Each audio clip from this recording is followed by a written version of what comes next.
আজকে আমি সজনের শাক বাটা করব। তোমরা তো সজনের শাক খেয়েছো, সজনের শাকের বাটা কি কোনোদিন খেয়েছো? সেটাই আজকে আমি নতুনত্ব একদমই রেসিপিটা করব। এই সজনের শাকটা বাটা করব আমি। এই সজনের শাকটা বাটাটা কিভাবে করব তোমরা প্রথম থেকে শেষ পর্যন্ত পুরো ভিডিওটাকে দেখতে থাকো। আজকে সজনের শাক আমি বাটা কিভাবে তৈরি করব। এই শাকগুলোকে এখানে আমি দেখো ধুয়ে তো তুলে নিয়েছি, তুলে নিয়ে রেখে দিয়েছি। এখানে আমি একটা মিক্সির জার নিয়েছি, মিক্সির জারটা একটু কিন্তু আমি বড় দেখেই নিয়েছি। এবার কি করব, এর মধ্যে আমি সজনের শাকগুলোকে সব দিয়ে দেবো। ডান্ডির থেকে কিন্তু ভালোভাবে ছাড়িয়ে ছাড়িয়ে নিয়েছি। সমস্ত সজনের শাক একবারে যদি না ধরে আমি দুবারে করব। আগে একবার আমি করে দেখব কেমন হয়, তারপরে কেন অনেকটা শাক নিয়েছি যেহেতু দুবারে করব। এবার একটুখানি দেখলে ভর্তি করে নিয়েছিলাম, ভর্তি হয়ে গেছে যেহেতু। এখানে দেখো মিক্সও হয়ে গেছে, খুব সুন্দরভাবে একটা পেস্ট তৈরি হয়েছে শাকটাকে। এর মধ্যে যদি আমি এবার এই শাকটা দিই তাহলেও কিন্তু খুব সুন্দরভাবে পেস্ট হয়ে যায়। আর অল্প করে কিন্তু আমি জল দিয়ে নিয়েছিলাম, জল দিয়ে নিয়ে একটুখানি পেস্ট করে কমিয়ে নিয়েছি। এবার এর মধ্যে আমি এইটাকেও দিয়ে দেবো, দিয়ে এটাকেও আমি ওই একই রকম করে একটুখানি পেস্ট করে নেবো, তাহলে একটু কমে যাবে। আর পেস্ট করার মধ্যে এবার আমি এর মধ্যে কী কী দেবো দেখো। জারটা বড় নিয়েছি, অনেকটা একভাবেই ধরে গেছে, অনেকটা একসাথে ধরে গেছে। এখানে আমি দেখো রসুন কুচিয়ে নিয়েছি, রসুনটাকেও দিয়ে দেবো। রসুনটাকে একটু বেশি করে দিয়েছি আমি। আর কাঁচা লঙ্কা নিয়েছি, কাঁচা লঙ্কাটাকেও কিন্তু একটু বেশি করে দেবো। যে যেরকম ঝাল খাবে তোমরা সে সেরকম কিন্তু ঝালটা এর মধ্যে দিয়ে দিতে পারো।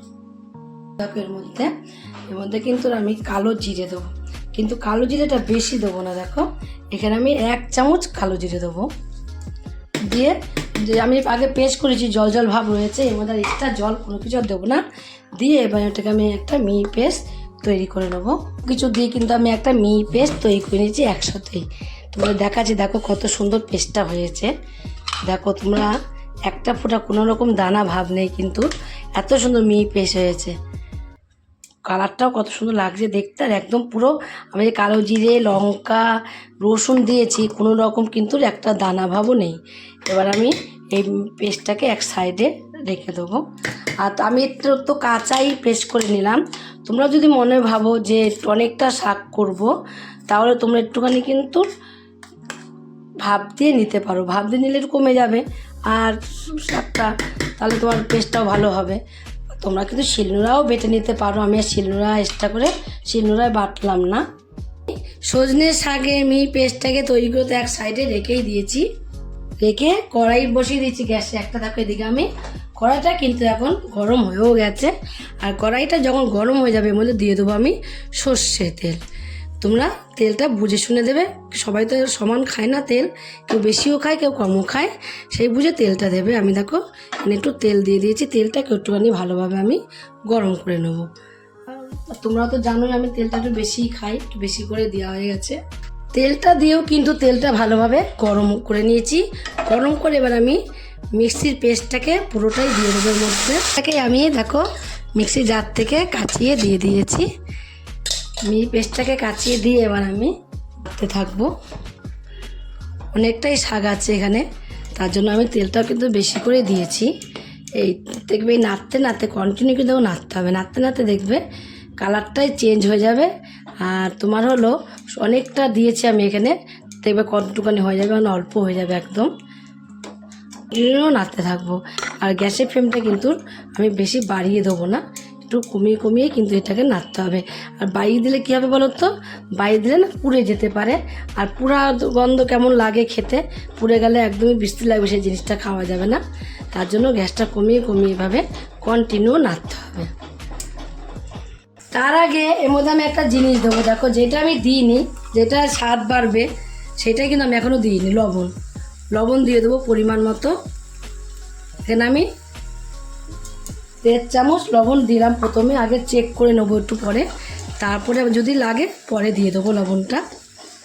এখন অনেকটাই শুকিয়ে গেছে দেখো।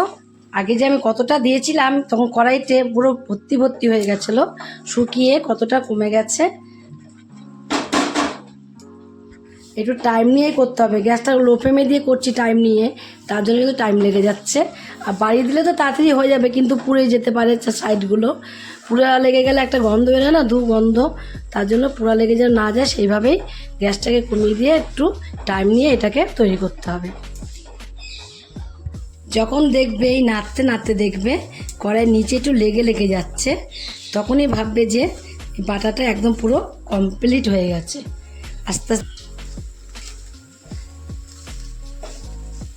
লবণটা আমি অল্প করেই দিয়েছিলাম, যদি লাগে পরে আবার দেওয়া যাবে। লবণ বেশি হয়ে গেলে কিন্তু খাওয়া যায় না, কম হলেও দিয়ে খাওয়া যায়। দেখো আর আটাটা ভাব চলে এসেছে কীরকম, একদম শুকনো একটা ডো তৈরি হয়ে যাচ্ছে আস্তে আস্তে, হতে শুরু হয়েও গেছে। আর কড়াই থেকে লেগে আসছে, কড়াইতে তোমরা দেখলেই বুঝতে পারছো যে কড়াই থেকে লেগে আসছে। যারা জানবে না যে কিভাবে তৈরি হবে কমপ্লিট, যখন দেখবে একদম শুকনো একটা আটালো ডো তৈরি হয়ে গেছে, আর এইভাবে দেখবে কড়াইয়ের মধ্যে কিন্তু লেগে যাচ্ছে নিচে, তখনই কমপ্লিট হয়ে যাবে। দেখো আমারও কিন্তু কড়াইয়ের চারিদিকে কিন্তু লেগে যাচ্ছে। এবার আমি আর এটাকে আর নাড়বো না, একদমই কমপ্লিট হয়ে গেছে যেহেতু। এবার আমি নামিয়ে দেবো বাটাটা, নয়তো আরও লেগে যাবে কড়াইয়ের নিচে। গ্যাসটা অফ করে দিয়ে আমি একটা প্লেটের মধ্যে তুলে নিয়েছি। দেখো তোমরাও কিন্তু এইভাবে একদিন সজনের শাক, যারা এখনও কোনো দিন বাটা খাওনি তারা অবশ্যই কিন্তু বাটা একদিনের জন্য হলেও তোমরা এইভাবে ট্রাই করে দেখবে। তোমরা যদি ফেসবুক থেকে দেখো, ফেসবুকের পেজটি ফলো করে দেবে। যদি ইউটিউব থেকে দেখো, ইউটিউবের চ্যানেলটি সাবস্ক্রাইব করে দেবে।